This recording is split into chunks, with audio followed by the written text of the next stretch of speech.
বললে আমাকে আমি কি করেছি? কি বলেছি আমি?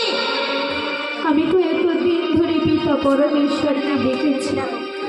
যখন আমাদের বয়স ছিল তখন আমি সন্তান পাইনি, কিন্তু আজকে এই বয়সে এসে সন্তান পাওয়া মুখের কথা নয়, তাই আমি এমন কথা বলেছি।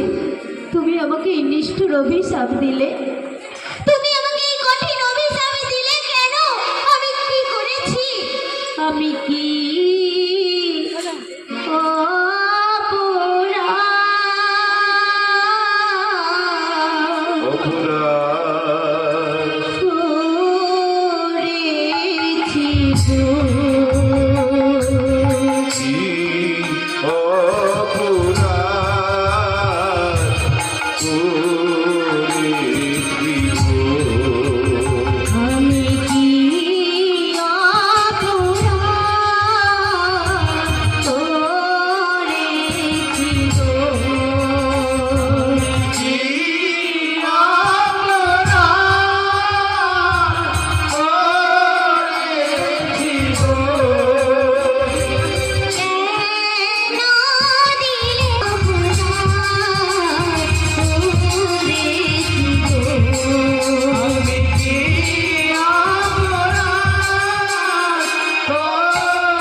অপরাধ করেছি?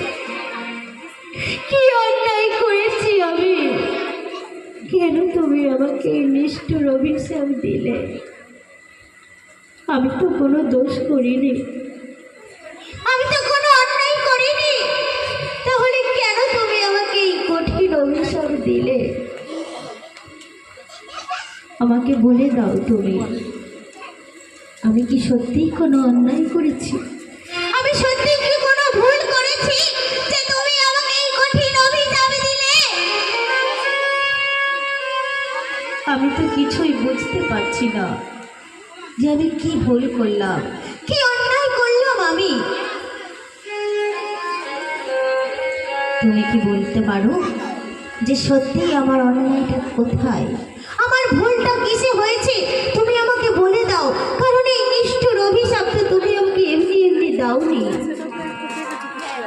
এই নিষ্ঠুর অভিশাপ কোনো কারণ ছাড়া তুমি আমাকে দিতে পারো না। তাহলে সেই কারণটা তুমি আমাকে বলে দাও যে আমি কি ভুল করেছি, কি কারণে তুমি আমাকে এই কঠিন অভিশাপ দিয়েছো। স্বর্গদূত তখন বলছে, সাধু শোনো, সাধু তুমি কি ভুল করেছো তুমি বুঝতে পারোনি তো? তুমি এখনো বুঝতে পারলে না যে তুমি কি অন্যায় করেছো? তুমি ভালো করে মনে মনে ভাবো, তুমি মনে মনে ভাবো যে তুমি কি অন্যায় করেছো। বলছি আমি তো ভেবেছি, কিন্তু আমি বুঝতে পারছি না আমি কি অন্যায় করেছি। তখন সেই স্বর্গদূত বলছে, বিশ্বাস নাহি করিলে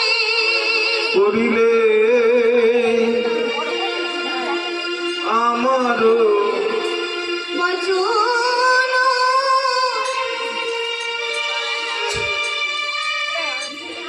বলছে তুমি যে আমার কথা বিশ্বাস করলে না,